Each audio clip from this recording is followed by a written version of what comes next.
Hi, I'm Dennis Phillips, and welcome to Everyday Reloading and Shooting.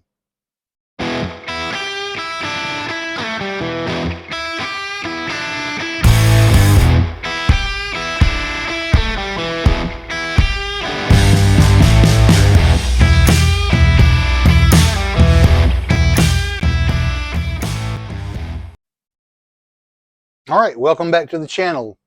In this video, we're going to be talking about brass preparation. You're getting ready to reload. You've got a number of steps that you've got to go through before you're ready to put primers, powder, and bullets into that brass.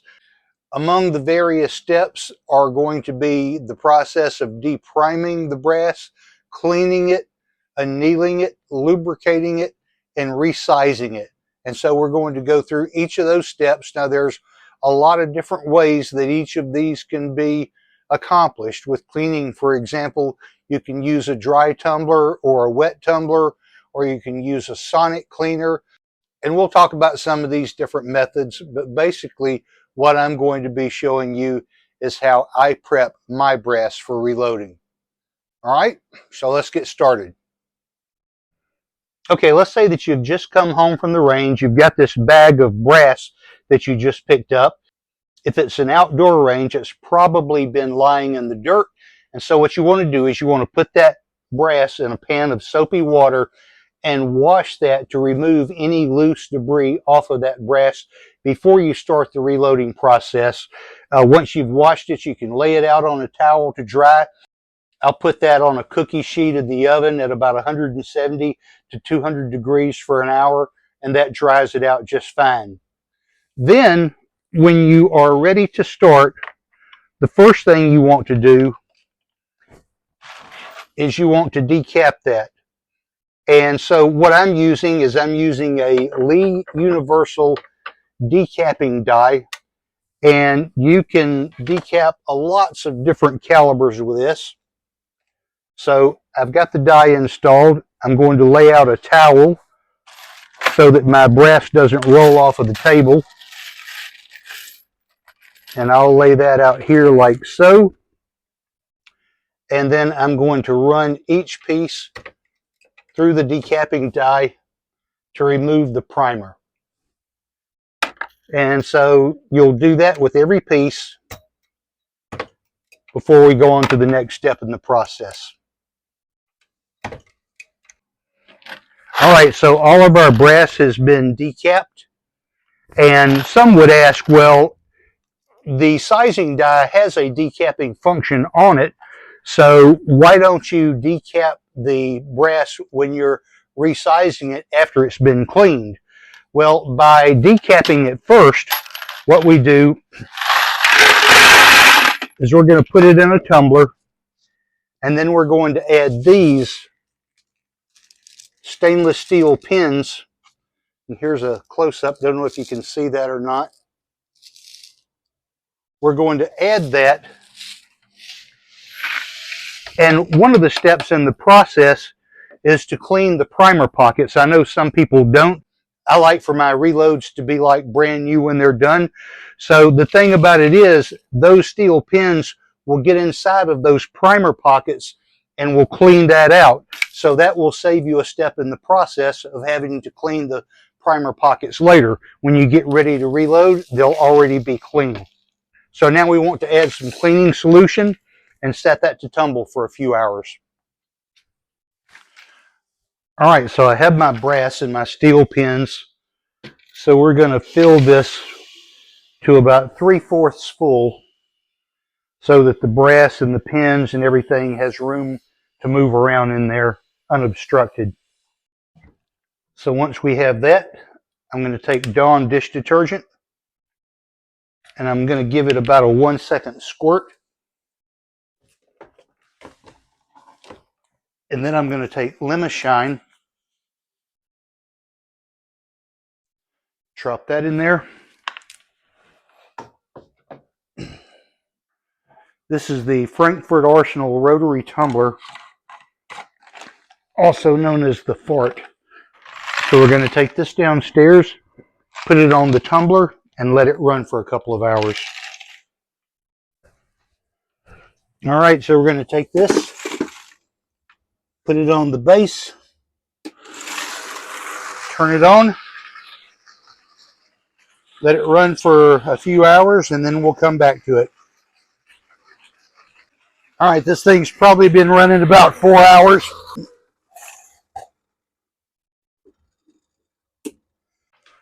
All right, these things have been tumbling for about 4 hours, I think.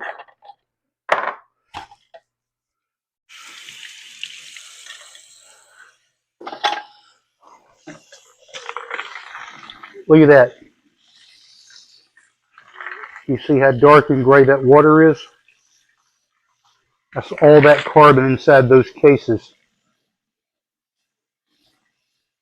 And I'm holding this to keep those steel pins from falling out. I think the brass is holding them back, but if you tilt it up too far, those pins will fall out on you. And there's still soap inside of that brass. So I'm going to run this a few more times. I'll pour out again. Water's still a little bit gray. Holding the cases and the pins back in there. Trying not to tilt it too far. Want to get most of this water out. Alright, so we're going to run it again. If there's any soapy water in those cases, when you lift them like this, you'll be able to get that out because you've got that primer removed.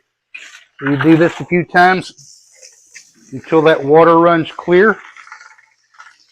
Don't know if you can see that or not. But after it runs clear, I do it one more time. Make sure I've got every bit of that soap. I don't want to see any bubbles in this water.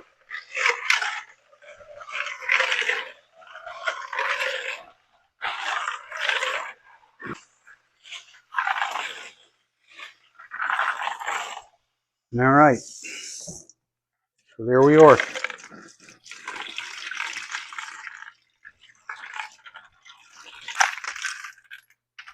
All right. And what I have here is the Frankfurt Arsenal Media Separator. So I'm going to dump these in here. Don't need to get all the pins out, but I do need to get all the cases out. And a couple of pins did come out in the sink. Pick those up with a magnet.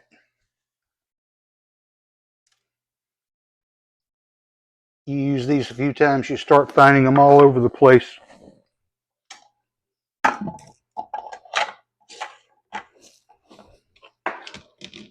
All right. So we close the cage, put on the cover, and we run this for about a minute. You can feel that get lighter as you turn it.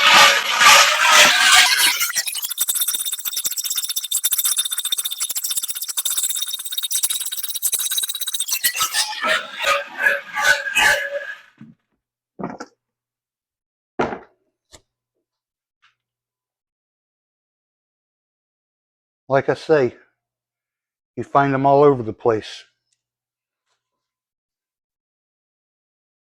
All right. So these should be free and clear of any pins.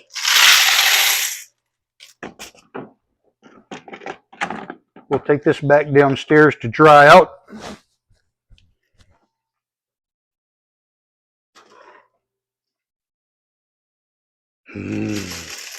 My precious. Look how clean those primer pockets are. Can you see that?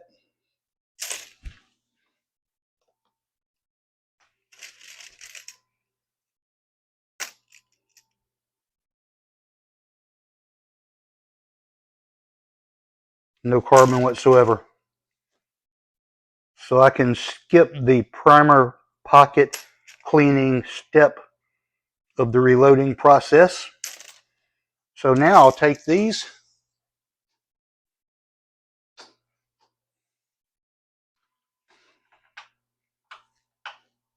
Turn the oven on 170. I have a cookie sheet with tin foil. And before I pop them in, I'm going to look in each one of these to make sure there are no pins in the primer pocket.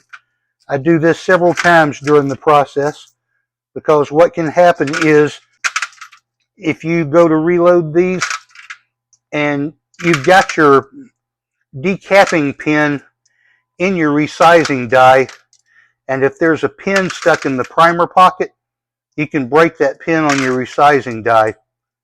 Sometimes you'll have two that'll get stuck in there together. Usually they're small enough that they won't stay in the holes, they'll just fall out.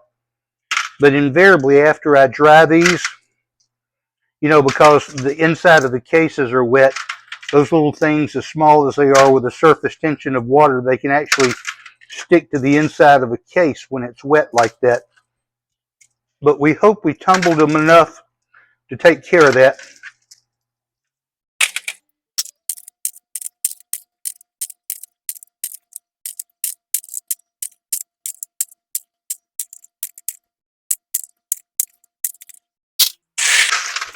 All clear, no pins in the pockets. All right. We're going to pop those in there for about an hour, and then we'll come back to them, and they should be dry.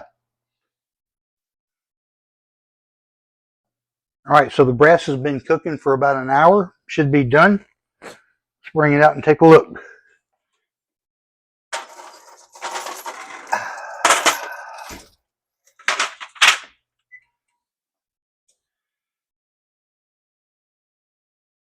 Oh, wow, look at that. That is some gorgeous brass right there. Check out that primer pocket. Look how spotless and clean that is. Isn't that amazing? All right.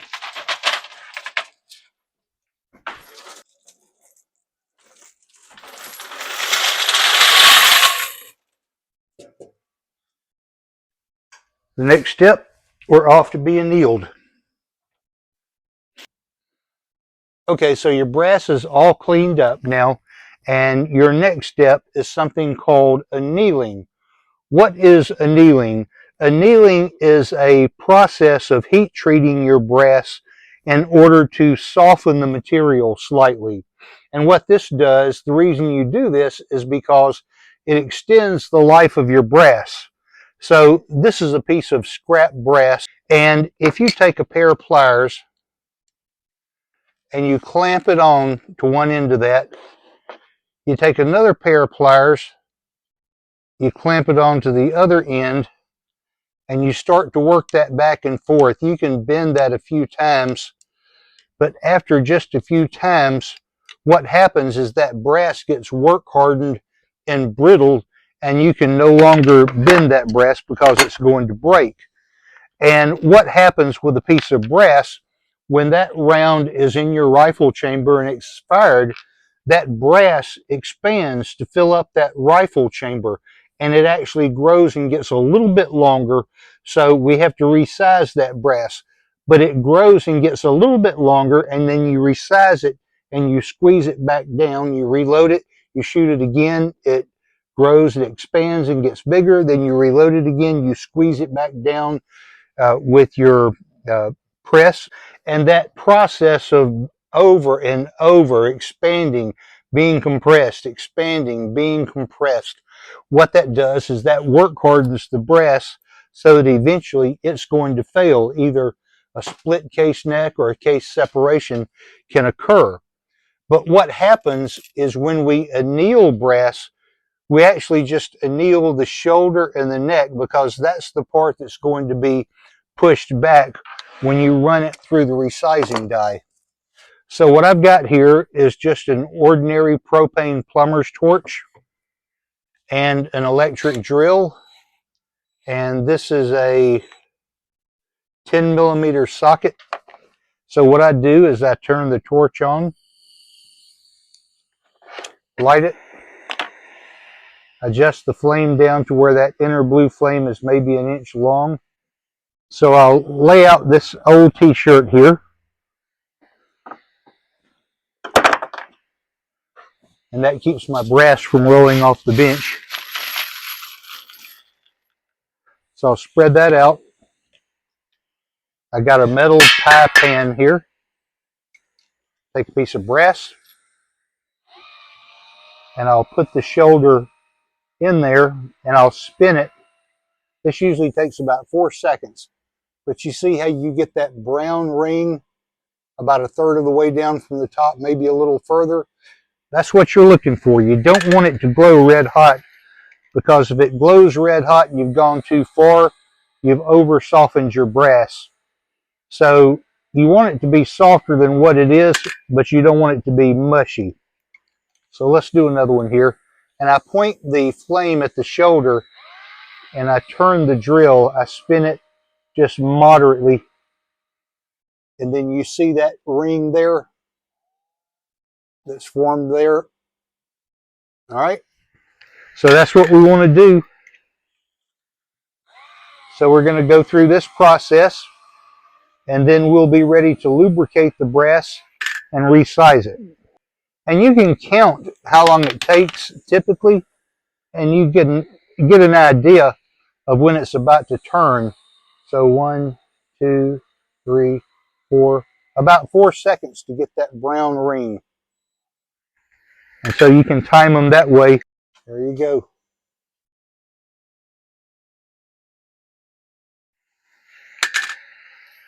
All right, so we'll do about 110 of these, and then we'll be ready to move on to the next step. Now there are many ways of annealing brass. You can get something called an induction annealer, which uses an electrical current to heat the brass. And you can get some automatic annealers to where you basically just dump your brass in, turn the machine on. You have to set it and adjust it, but then the machine does all the work. This way, this is simple and economic. It doesn't cost a fortune. Some of those annealing machines can be really expensive. But if you're doing a lot of brass and a lot of reloading and a lot of shooting, it might pay for itself over time. But for me, I only shoot about maybe 50 to 100 rounds a week, so I don't mind doing this a bit. In fact, I find it to be very therapeutic. All right, so our cases have all been cleaned and annealed. So the next step is to resize those cases. But before we do that, we have to lubricate them. Now, why do we need to resize those cases? When we were annealing, I said that when that round is fired inside the chamber, it expands to fill the size of that chamber, and that case also grows a little bit longer. And so it not only gets longer, but it also gets fatter and bigger around when that happens. And one of the things is the case mouth here, where the bullet goes in, actually expands as well. And if it's not resized, you can drop a bullet in there just like that, and the case mouth does not hold it because there's not sufficient tension. So what we have to do is, by resizing that brass, we squeeze it back down to the original factory dimensions. So we're going to do that here in just a minute, but first we have to lubricate these cases. Now there are different ways to do that. Some people use a sizing wax. You can use alcohol and lanolin mixed in a 9-to-1 ratio. But for these 223, I have been using the Hornady one-shot case lube. I don't find that it works well for larger cartridges, but for a 223, it seems to work just fine. The thing is, though, you really have to lubricate it really well. So what I do is I'll set these cases into my loading block, and I'll point that down at a 45-degree angle so that the spray goes into the case mouth, because you need to lubricate the inside of that neck. You not only put it into the die, which squeezes it down smaller, but you have an expander ball that runs down through the mouth of the case, and when it pulls back out, and it resizes that case mouth so that you have the proper neck tension to hold the bullet when you're seating the bullets.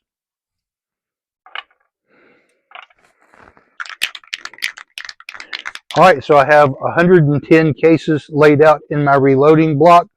So I'm going to spray each of these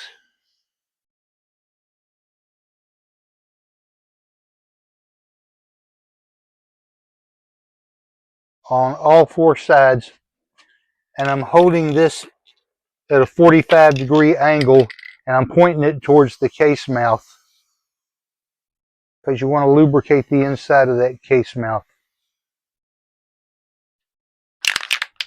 I've loaded a few hundred so far, and I still have most of this can left, so it seems to go a long ways.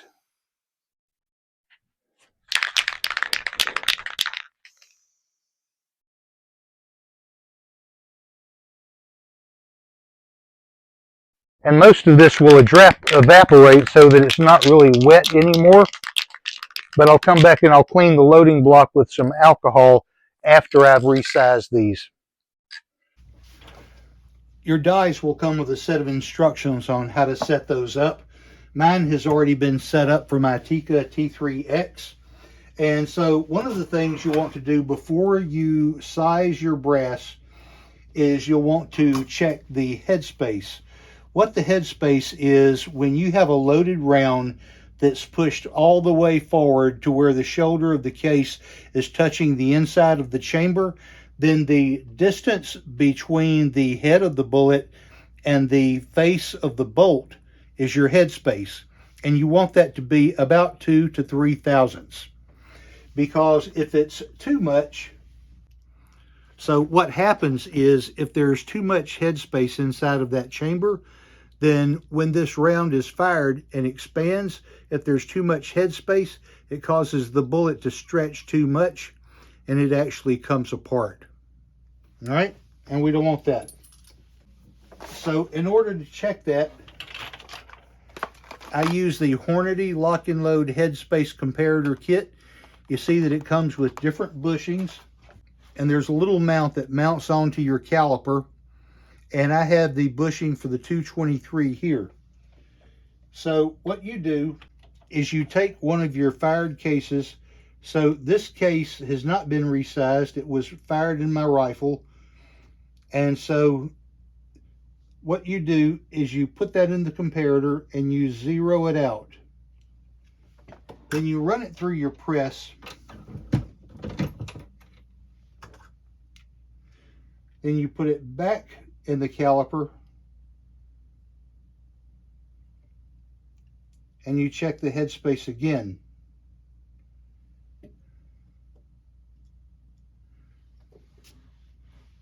And in this case, we've got 3 thousandths. So between 2 and 3 thousandths is what you want. Some of these are going to measure 2 thousandths. Some will measure 3.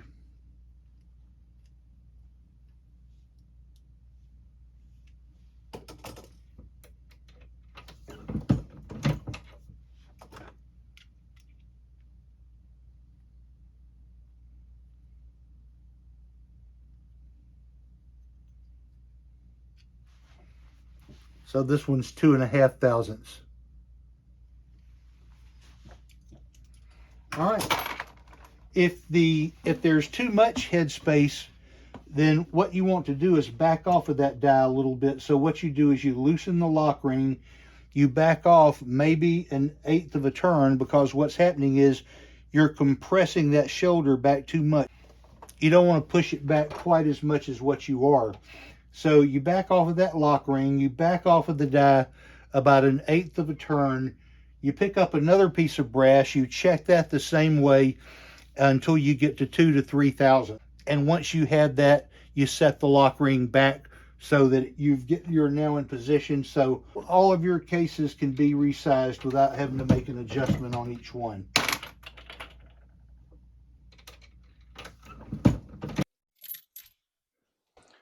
All right, after the cases have all been sized, The next step is to trim the cases. Some people say they trim all of their cases. Sometimes I will check these. If it looks like the majority of them are needing to be trimmed, I'll just go ahead and trim all of them. You don't have to go through a separate step if you're not having to trim it, because after the case is trimmed, you're going to have to chamfer and deburr the case mouth. And if you're not, and these have already been done, and so if you're not trimming the case, you don't have to chamfer and deburr the case mouth again. So it basically saves you some time on your reloading. So we have enough that are under that I don't think it's necessary to trim all of them,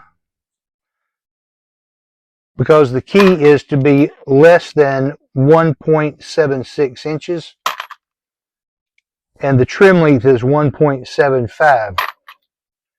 So if they're between 1.75 and 1.76, they're good to go. All right, we've decided which ones we're going to trim and which ones we're going to leave untrimmed. Some precision shooters will trim every round regardless because they want them to all be identical, but they're never going to all be identical because of variations between the bullets themselves.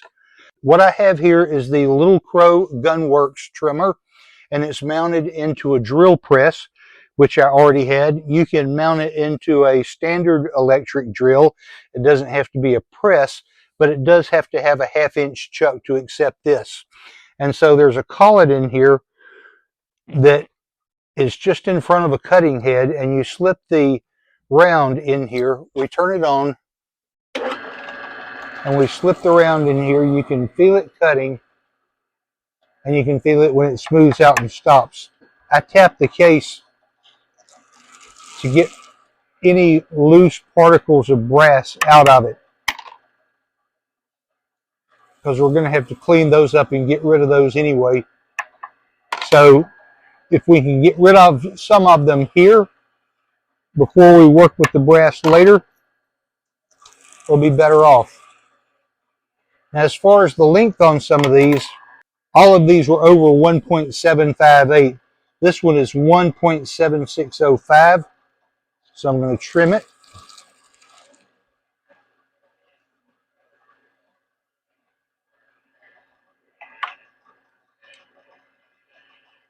And now it's 1.7515. Let's do another one. This is 1.759. The other one trimmed 1.7515, 1.748. This measures off of the shoulder, and so because of variations in the bullets, there's going to be some difference in the overall length after it's trimmed. All right, so we'll trim these, and then we'll have to chamfer and deburr them.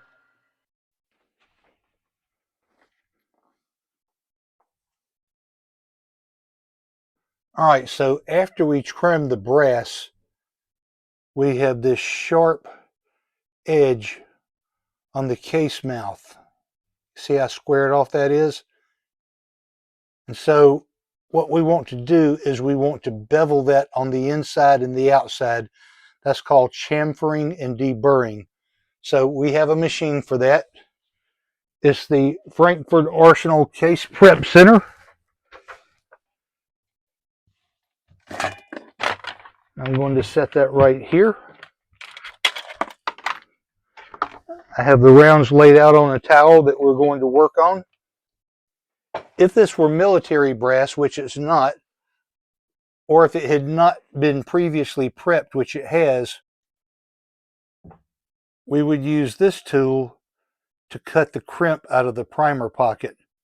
Military brass, like 5.56 NATO, has the primer pocket crimped in to keep it from backing out during automatic fire. But what this is a little cutter tool, and this actually cuts away that crimp. So this goes on the Frankfurt Arsenal Case Prep Center here, and you'll see how this works in a second.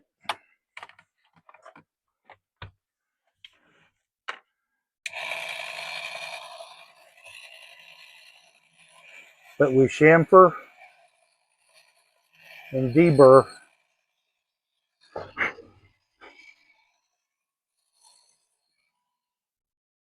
and then you see how cleaned up that case mouth is. So that makes it ready to receive a bullet, and it's beveled slightly to make it chamber better in your rifle. And if we had not cleaned the primer pockets, there's another tool here that goes onto the case prep center, and you would have to clean the primer pockets with that tool. But we already did that with the steel pins, so we don't have to do that here. And since we have no crimps to remove, all we have to do is chamfer and deburr. Chamfer and deburr. Chamfer and deburr. There's another benefit to this machine too. If you ever have a split case neck, when you put it on this tool right here, this second one, it'll grab that split and you'll be able to feel it. And when you put the case on here to deburr it, if you have a split neck, you'll know it instantly.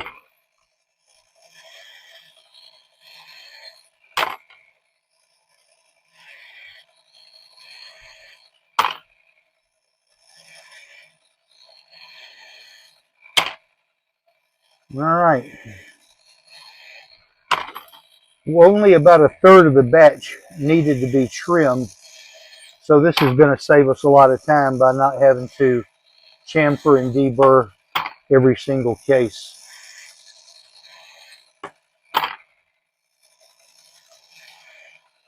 And I should have been doing this a minute ago, but it's a good idea to tap the case mouth on your bench.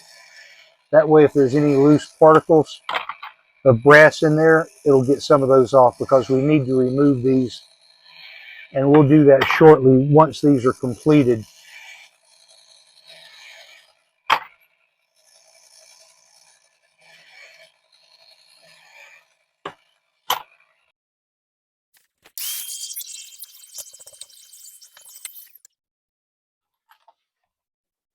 All right, these have all been prepped, but now we want to get the lube off of them, and there's probably some loose brass shavings on a few of these as well.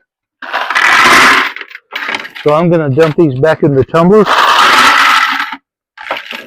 and I have some fresh dry corncob media that I'm putting on here. That's about 2/3 full, maybe 3/4.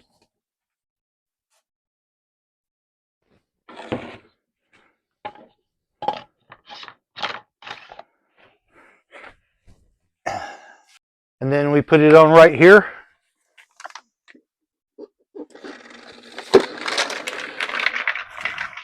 And we let that run for about 30 minutes.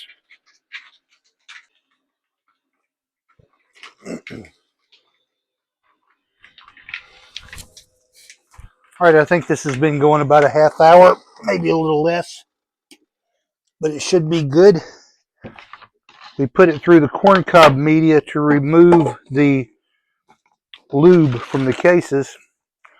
This strainer and this little basket, these things come from the dollar store. A lot of these containers can make a lot of good deals at the dollar store. So pour that out.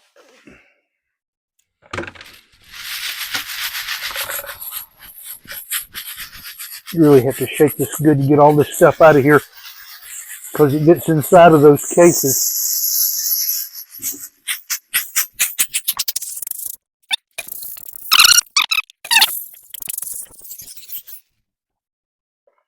All right, looks like we've got it.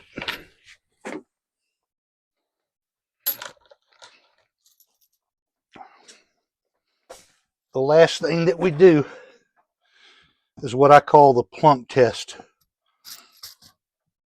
Hopefully we've got all the lube off of these and they're all clean.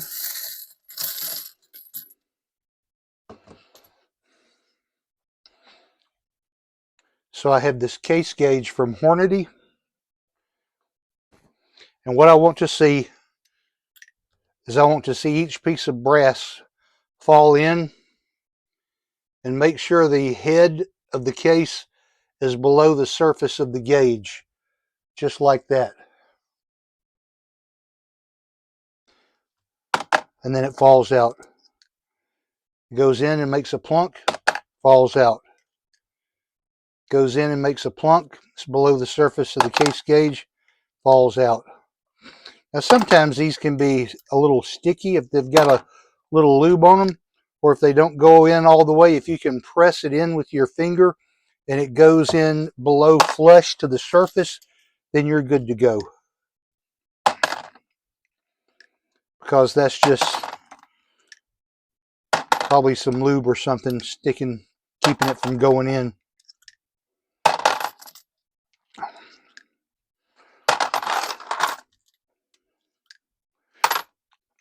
If these stick up above the surface of the case gauge, there's a good chance it won't chamber in my rifle.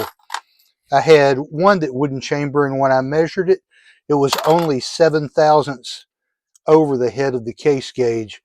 But this case gauge is made to fit the chamber of the rifle.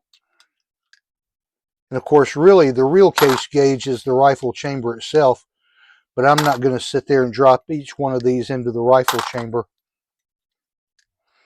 But this case gauge works really well.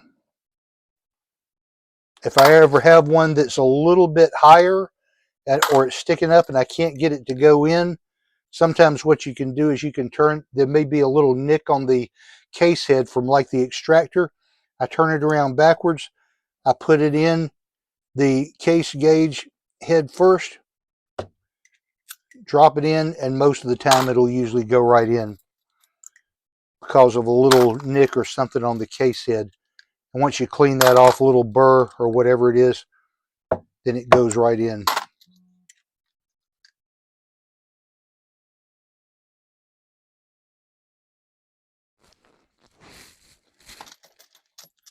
This also gives you another opportunity to check for obstructions in the flash hole. Sometimes if you run it through that corncob media, you may have a little piece of corncob that gets stuck in there.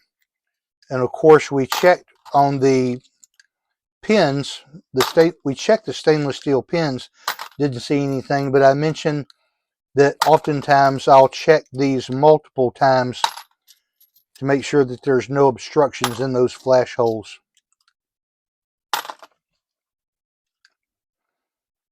All right. So in just a minute, I'll show you how to sort and store these. All right, all of these tested out and fit the case gauge well.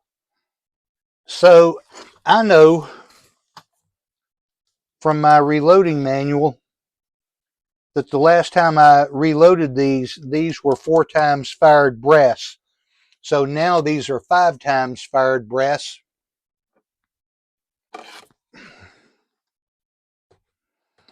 And this is all Hornady head stamp.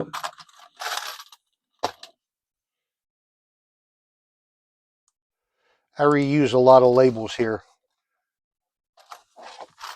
So this is H5XF. That means that's Hornady, and that's 5 times fired brass. All right, so there we are. All of our brass is prepped and ready now for powder and bullets. All right, so there you go. Okay, so there you go. There's my process for brass prep for 223 and 556. I hope you found this information helpful. If you have any thoughts, ideas, comments, or questions, please leave those below. I always try to interact with everybody that leaves a comment. So don't forget to like, share, and subscribe. And as always, thanks for watching.